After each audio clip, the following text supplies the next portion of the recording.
Hello, my friends. Welcome to Talk to Me Tuesday for Tuesday, November 11th, 2025. This is Jennifer.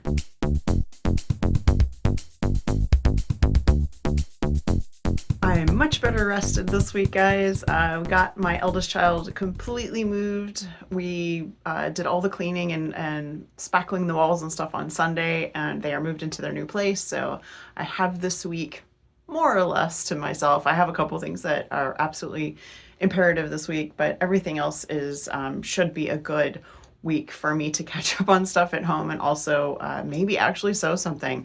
I'm really looking forward to cutting out my tree skirt fabric, but I haven't done that yet, so that's probably going to be this week. So maybe with any luck I'll at least have the top for that piece next week. What I do have to show you today is a little bit of show and tell from Halloween that I did not have to show you guys last week. I had mentioned that I made a shirt for my son and I finished it, actually finished it on Halloween. And it is this pattern, which is another one of the Folkwear 102 shirts. This is a pattern I found in my stash when I redid my sewing room. I don't remember where I got it. I don't remember when I got it. Who knows how long it's been in there, but it was uncut. This is a 50-year-old pattern, but they still sell this pattern. So you can still get this pattern from Folkwear. You can get it PDF on their website, or you can pay to have them print it for you. And there are still quite a few of these floating around out there if you want the original printed version as well. So my shirt is the smaller version of this shirt, the French Cheesemaker's Smock. And I've already shown you guys this one. So when I made this one originally, this one is made from a cotton tablecloth, and I really struggled with the placket. I got there in the end, but it was a real struggle for me for some reason. And I think I mentioned that at the time.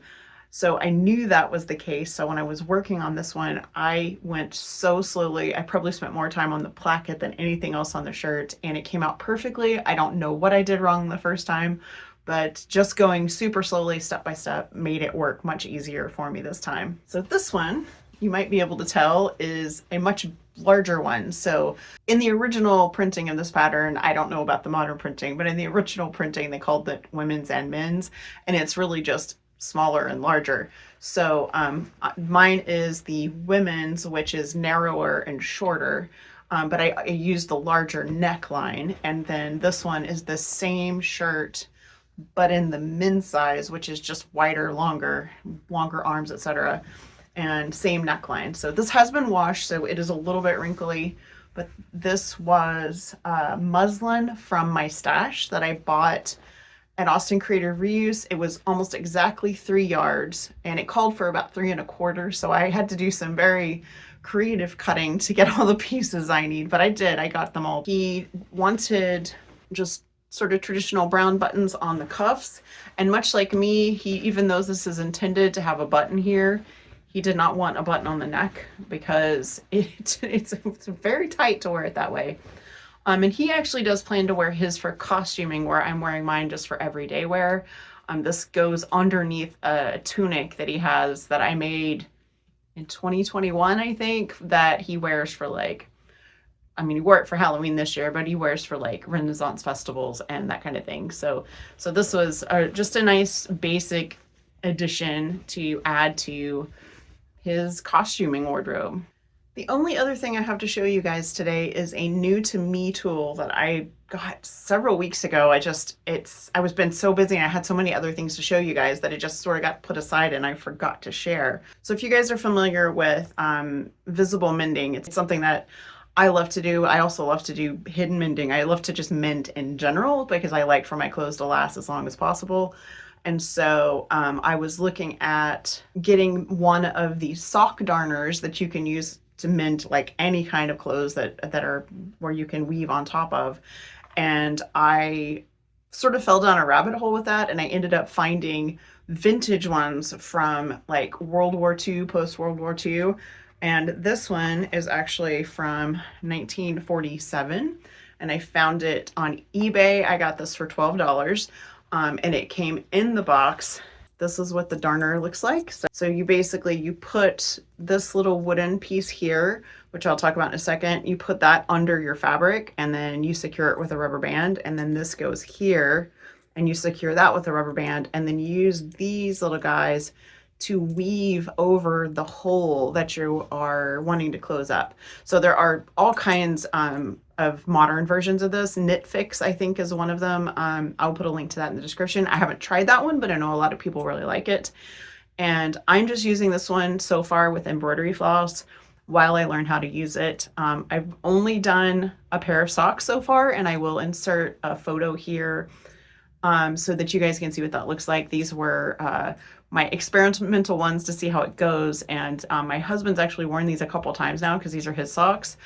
And he said they're fine. He doesn't even notice. They feel great. And the holes have not reopened. So I'm really happy about that. And I have a couple more socks in here that need the holes mended. And so I'm looking forward to doing that. I think when I do mine, I'm going to do colorful thread.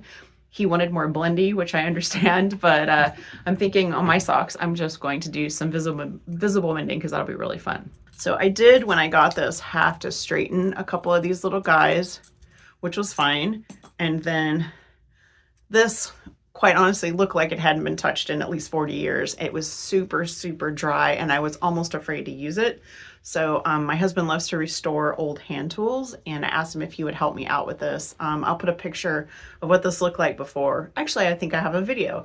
So I will share with you a video of what this looks like before, and then he gave it a very light sanding, and then he coated it in wood butter several times, basically until it stopped absorbing. And so now it's like nice and smooth and very usable. So I feel much better about using this now just because it looked so dry when I first got it. In the box with the darner were the original instructions, which of course I love because I love old illustrations and instructions, so really awesome.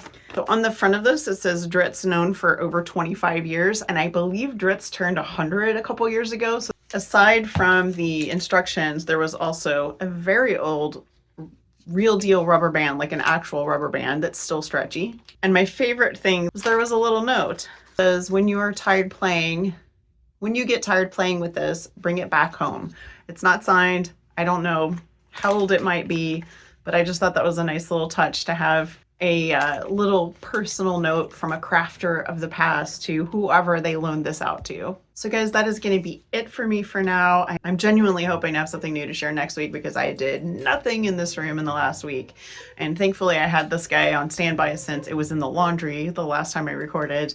Anyway, so you guys have a really wonderful week. Have a crafty week. Massive thank you to my coffee supporters. You guys are amazing. You keep Sew Hooked going, and you keep Fandom and Stitches going, which is really the big one because Fandom and Stitches is used by so many people. So thank you for that. I'll see you guys next week. Bye.